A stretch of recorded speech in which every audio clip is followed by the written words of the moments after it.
বাংলাদেশের খেলা বাংলাদেশের মাটিতে, আপনি তো বাঙালি, মানে পাকিস্তানের জার্সি এই তো বাংলাদেশে আছে না দুটোই আমরা একটু দেখি মানে যে দল জিতবে আপনি কি তার জার্সিটা পরে ফেলবেন? দেশের ভালো লাগে সেলফি উঠে লাগে উঠে পড়ছি একটু জার্সিটা একটু দেখি আমরা, মানে পেছনে আবার বাংলাদেশের জার্সি,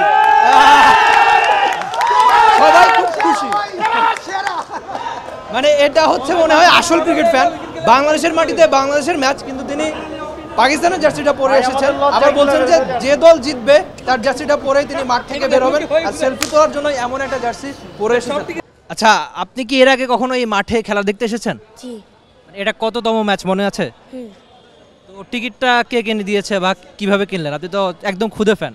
আব্বু কিনে দিয়েছে।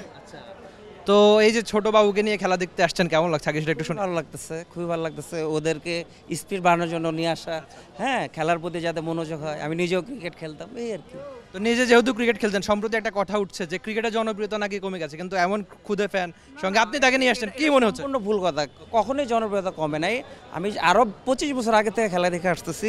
দেখেন, আমি 2টা বাজে আসছি, হ্যাঁ, খেলা 6টা, আমি 2টা বাজে বাচ্চারা নিয়ে আসছি, ছোট বাচ্চা নিয়ে। তাহলে কমলে কি আমি আসতাম? অবশ্যই কমে না, এটা মানুষের ভুল। ভাইয়া পতাকা নিয়ে আসছেন, এবার প্রথমবারের মতো আমরা শুনেছি যে খাওয়া নিয়ে আসা যায়, কেউ খাওয়া নিয়ে এসেছে? না, খাওয়া আনিনি, কারণ রিস্কের কথা তো বলা যায় না, যদি অ্যালাউ না করে, বাট পানি আছে সাথে। ঘোষণা দেওয়া হচ্ছে যে এর আগে অনেক ধরনের কথাবার্তা হয়েছে যে মাঠে খাওয়ার দামটা বেশি, সে কারণে এবার এই সুযোগটা দেওয়া হয়েছে। এটা কি কিভাবে দেখছেন?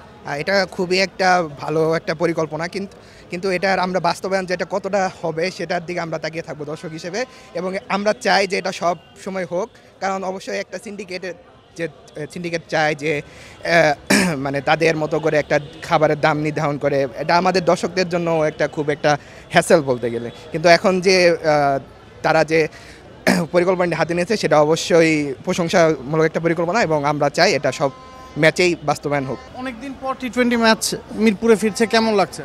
অনেক ভালো লাগতেছে। আমি খুলনা থেকে আসছি খেলা দেখতে, অবশ্যই শ্রীলঙ্কার সিরিজটা দেখেছি, ভালো লাগছে, এই জন্য এসেছি।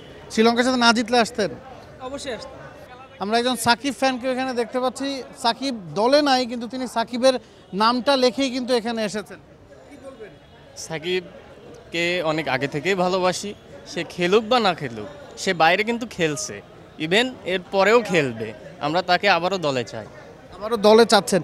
এই দলটায় সেরা প্লেয়ার কাকে মনে হয়, কাকে পছন্দ করেন যারা খেলছেন এখন যারা খেলছে সবাই মূলত ভালোই খেলছে, কিন্তু সবথেকে বেশি ভালো লাগে আমার তানজিম তামিমকে। তানজিদ তামিম, পারভেজ জীবন, তানজিদ তামিমরা ওপেন করছেন। এই নিউ জেনারেশনটা কিভাবে দেখেন, এবং শ্রীলঙ্কার সাথে বাংলাদেশ যেহেতু জিতেছে, এই ম্যাচটা জয়ের ব্যাপারে কতটা আশাবাদী? 100% ইনশাল্লাহ জয় আসবেই আমাদের। For more updates, subscribe to our YouTube channel and click on the bell icon. Follow us on Facebook and Instagram. Download T-Sports app to enjoy exciting games and highlights. Visit tsports.com.